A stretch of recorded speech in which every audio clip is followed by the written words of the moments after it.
ለባሏ አዎ እንዴ ጉንጮቼን ምናምን እየሳመ ወደ ሌላ ቦታ ወደ አንገቴ መሳም ጀመረ። ይሄ ነገር ከተነገረ ተጎጁ ብዙ እዛው እኛው ቤት ውስጥ ግንኙነት ፈጸመ። እስከ መቼ ዝም ትላለች? እስከ ሁሌም መናገር አለባት። በቃ ተከድኖ ይብሰል የሚሉት የለም ወላጆቻችን። ሊሆን አይችልም። ለምን ተከድኖ ሊበስል አይችልም? አዎ እዛ ስንመለስ ከስሜታችን ይሄ ነገር የለ በማንኛውም ሰዓት ሊፈነዳ ይችላል።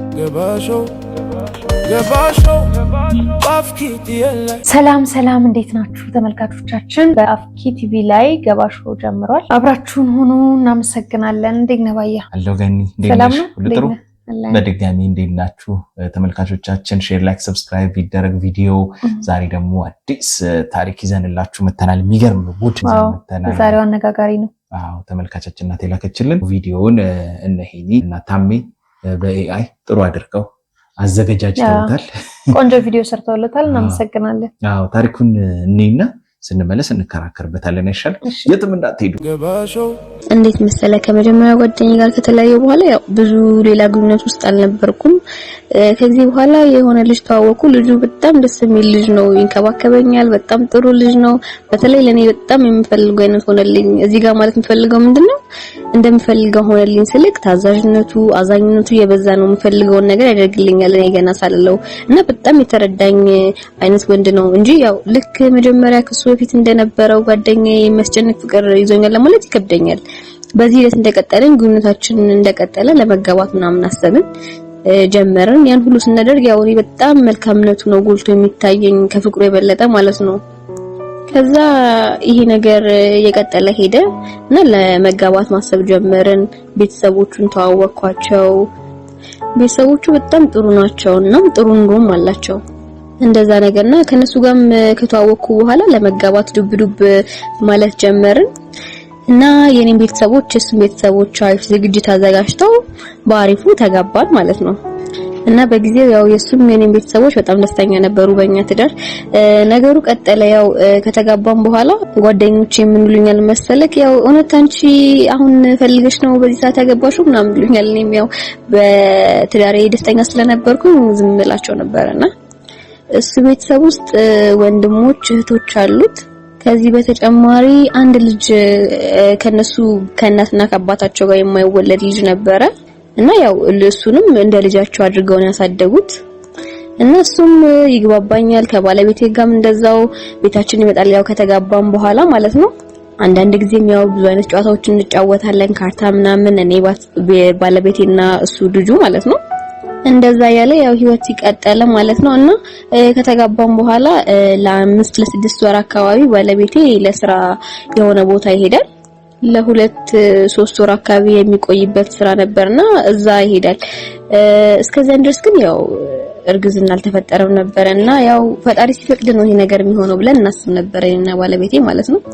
እና ባለቤቴም ሄደ። እሱ ከሄደ በኋላ ያው ቅድም እንዳልኩ ከቤተሰቡ መሃል እግባባዋለሁ ያልኩ ልጅ ባለቤቴ እሷን ከሄድኩ በኋላ ያው ይሄድ ያጠይቃት ብሎት ነበረ። እናም አንዳንዴም ቤተሰቦቼም ይመጣሉ የሱን ቤተሰቦች እንደዛው። በብዛት ግን ልጁ በጣም ይመጣ ነበረ፣ የመጣ ይጠይቀኝ ነበረ። ይመጣል፣ እንጫወታለን፣ እንደበፊቱ ካርታ፣ ጌሞችን፣ የተለያዩ ነገሮችን እንጫወታለን። እና እንደዛ ያለን ያው ህይወት ቀጠለ። አንድ ወር ከምናምን ልጁ ጋር በጣም መላመድ ጀመርን። ልጁ በጣም ጥሩ ነው እናም ደግሞ ቆንጆ ነበር። ጨዋታ ይችላል፣ ያስቃል ማለት በቃ አለ አይደል ተጫዋች የሚባል አይነት ወንድ ነበረ። እና በዛ ሁኔታ ያው መግፋት ጀመርን። አንዳንዴ እየመጣ መቆየት ጀመረ። ካርታ ስንጫወት ያው ክርክር ይኖራል፣ ፊልም እናያለን ምናምን ያልፈውችም ያው ትራስ ምናምን ነገር መወራወሮችም ይመጣሉ።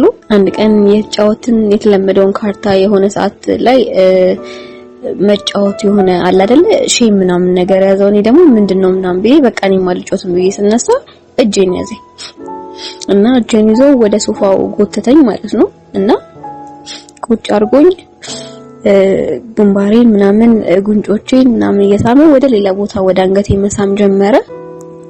እና ይሄንን ሲያደርግ ልክ እንዳልሆነና ያው ማስቆም እንዳለብኝ አስቤ ነበረ። እና ግን ያው ፈራሁኝ። እኔም በጣም ደንግጬ ነበረ። ከደቂቃዎች በኋላ ይሆናል ብዬ ያላሰብኩት ነገር ያው እዛው እኛው ቤት ውስጥ ግንኙነት ፈጸምን። ከዛ ስንመለስ ከስሜታችን በጣም ማለት ነው የደነገጥኩት። እሱም ያው ደንግጦ ነበረ። ከዛ ሳላስበው ከሶፋ ላይ ብድግ ብሎ ተነስቶ ወጣ። በቃ ወጣ ጥሎኝ ሄደ ማለት ነው። የሚገርም ከዛ በኋላ ማለት ነው አይቼውም አላውቅም። በቃ በዛው ነው የጠፋው ማለት ነው።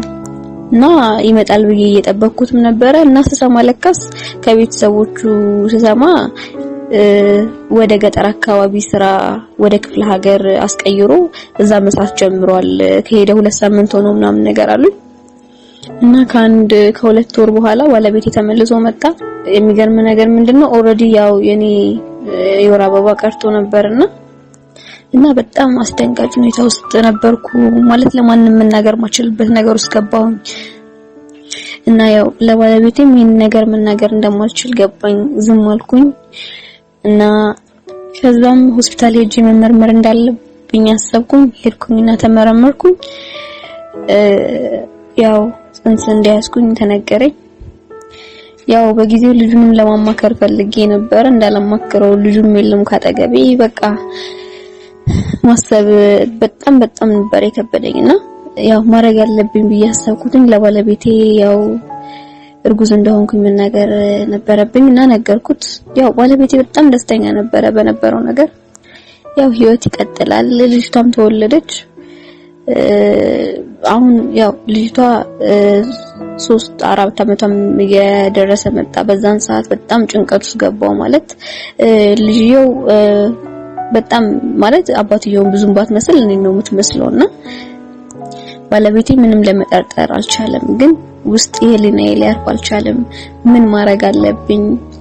ሰውየውንስ አፈላልጌ ሄጄ ማግኘት አለብኝ ወይንስ ለባለቤቴ ነገር እውነቱን መናገር አለብኝ የሚለውን ነገር በጣም ጭንቀት ውስጥ ነው ያለሁትና ምን ትላላችሁ እናንተ? እስቲ የሚገርም ነው ባየ የሚገርም ነው።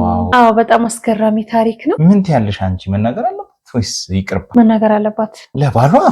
አዎ እንዴ ምን ብላ ማለት እንደዚህ ተሳስቻለሁ ምናምን ብላ? አዎ መናገር አለባት። እና ዝም ይላታል? ምንም ይበላት። ጥፋቱ የጠፋው መጀመሪያ ነው። እስከመቼ ዝም ትለዋለች? እስከ ሁሌም በቃ ተከድኖ ይብሰል የሚሉት የለም ወላጆቻችን? ሊሆን አይችልም። ለምን ተከድኖ ሊበስል አይችልም? አዎ እንዴ በመሀል እኮ ልጅ አለ። ኢቭን ያኛውም አለ እኮ እሱ አለ። ትክክለኛው ወላጅ አባት አለ። ጠፍቷል ግን እኮ የሆነ ጊዜ ላይ ሊመጣ ይችላል። አዎ ግን እንደገና ደግሞ ህሊና የሚባል ነገር አለ። ከማንም በላይ ከልጁም ከዛኛው ሰውዬም ከባሏም። ይኸውልሽ ማን ነው ተጠቃሚ? አሁን በዚህ ይሄን በመናገሯ ብዙ ሰው ነው የሚጎዳው። ራሷ ነች ተጠቃሚ። እንዴት ህሊናዋን ነጻ ታደርጋለች። ሰላማዊ ህይወት ትኖራለች። እንደውም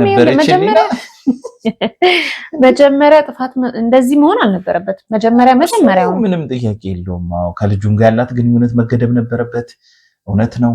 ግን እንግዲህ እንደዚህ ሆነ ስትነግረን ታሪኩ ላይ መጀመሪያም ዝም ብሎ ይሄ ከመላመድ ወይ ሲንከባከባት ምናምን የመጣ ነገር ነው እንጂ ወደው አይደለም ያገባችው። ዋነኛው ባልየው ከዛ እንደዛ ስለሆነ ነው እኮ ከዚህኛው ጋርም ለመሳሳት እድሉ የኖረው እኮ ለዛ ነው። ስለዚህ ሁሌ እያጠፋች መኖር አለባት እንዴ? ሰውዬው ሁሌ እየተበደለ መኖር የለበትም እንዴ? የምትወደው ሴት እኮ ልትኖር ትችላለች። እሷ ነው ያገባል። እኔ አሁንም ቢሆን መናገር የለባትም ነው የምለው። ለምንድን ነው? እሺ እኔ ደግሞ መናገር አለባት እንዴ? ሰውዬ እስከመቼ ሲበደል ይኖራል? መበደል አይደለም በቃ መበደል ነው። ልጅ ያልሆነች ልጅ እያሳደገ ነው። ማያምናት ሚስት ነች እኮ አብረው መውለድ ማመን ነው። ምንድነው የሚባለው? አባትነት እምነት ነው፣ እናትነት እምነት ነው። አዎ በቃ ልክ ነው። ግን ምን መሰለህ ሰዎች ያልወለዱት ልጅ ያሳድጋሉ። ይሄም እንትን የለውም። ግን ልጄ ናት ብሎ አስቦ ነው እሱ። ይሄ ነገር ከተነገረ ተጎጁ ብዙ ሰው ነው የሚጎዳው። ለምንድን ነው? አንደኛ መጀመሪያ ራሷ ትጎዳለች፣ ከትዳሯ ትፈናቀላለች፣ ልጇን ማሳደግ ችግር ይሆንባታል፣ ድህነትም ሊመጣ ይችላል። ሪስኩ ከባድ ነው ማለት ነው የመጀመሪያው። ሁለተኛ ባልየው ተጎጂ ነው። ምክንያቱም በሰው ላይ ያለውን እምነት ሙሉ ለሙሉ ያጣል። እሷን ብቻ ሳይሆን ሴቶችን በሙሉ ሊጠላ የሚችልበት እድል አለ። ራሱ ላይ ጉዳት ሊያደርስበት የሚችል ሁሉ እድል ሊኖር ይችላል።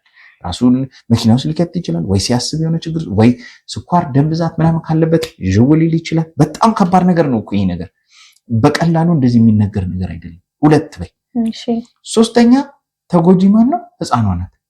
ህፃኗ በአንድ ጊዜ ይሄንን ከተናገረች የምትወደው አባቷን፣ አሁን አባቷ ስል ይሄኛውን ማለት ነው ማለት አባቷ ያልሆነውን አባቷን ታጣለች። አባቷ ከሆነው አባቷ የበለጠ ደግሞ ለልጅቷ የሚያስፈልጋት እኔ የሚገባኝ ይሄኛው አባት በጣም ያስፈልጋታል። 3 ሰው ተጎዳ፣ 4ኛ የመጨረሻው ያኛውም ተጎጂ ነው ብዬ ነው የማስበው። ምክንያቱም ያልተዘጋጀበት ነገር ነው። ካሳደጉት ቤተሰቦቹ ይጣላል። አሁን ስህተት መነገር አለበት የለበትም የሚለው ላይ ሳይሆን እያወራን ያለ ነው። ከዚህ ጉዳይ አሳሳቢነት አንጻር እንዴት ነው ማን ሊጠቀም ነው ይሄ የሚነገረው? ህሊና ምንድነው? ህሊና ካልጠቀመ ምንድነው ህሊና? እውነት ነው፣ ከባድ ነው፣ ልክ ነው። ግን እውነት አንዳንድ ጊዜ ትክክለኛ አሁን እየዋሸች እኮ አይደለም፣ ነገሮችን እያስተካከለች ነው እንጂ በቃ እንደ ውሸት ለመውሰድ ራሱ እንዴ ማር ውሸት አይደለም እያልኩ እኮ ውሸት ነው። ይሄ አሁን አንተ ማሳመኛዎች ግን ተናግራል። ይሄ ውሸት ነው። ምን እንደሆነ ታውቃለህ? አሁን አንተም ለሷ ደግፈህ ነው እየተከራከርክ ያለው። ደግፊያት አይደለም ምን እንደሆነ ታውቃለህ? ግን ስህተቱን በስህተት ከማረም ስህተቱን በሌላ ስህተት በስህተት አይደለም። ይሄ ስህተት በእውነት ነው። ስህተት በእውነት ሲታረም አንተ ያንተን ማሳመኛዎች ያቀርብክ አይደል? እኔ ደግሞ የኔ ማሳመኛዎች ልንገርህ። ለምሳሌ ታወራረደው ነው በጣም ለምሳሌ ይሄ ነገር በማንኛውም ሰዓት ሊፈነዳ ይችላል። አሁን አንተ እያሰብክ ያለው ወንድምየው አለመምጣቱን ነው። ወንድሙ እያለን እንቀጥል። በቤት ውስጥ አብረው ያደጉ ልጆች ናቸው። በማንኛውም ሰዓት እኮ መጥቶ ሊፈነዳ ይችላል። አይመጣም ግን ይችላል፣ ሊመጣ ይችላል። ቢመጣ ሊፈጠር የሚችለው ነገር መጥቶ ልጁ እንደማይጠይቅ በምን እርግጠኛ ነህ? ይሄ ሰውዬ ከወንድሙ ከሚሰማ ከሷ ቢሰማ ይሻለው እንጃ። ምን ትላላችሁ ተመልካቾች? ሼር፣ ላይክ፣ ሰብስክራይብ ማድረግ አትርሱ። በሌላ ቪዲዮ ዳግም እንገናኛለን። ገባሾው ይመለሳል። ቻው። ገባሾው ባፍኪት የለ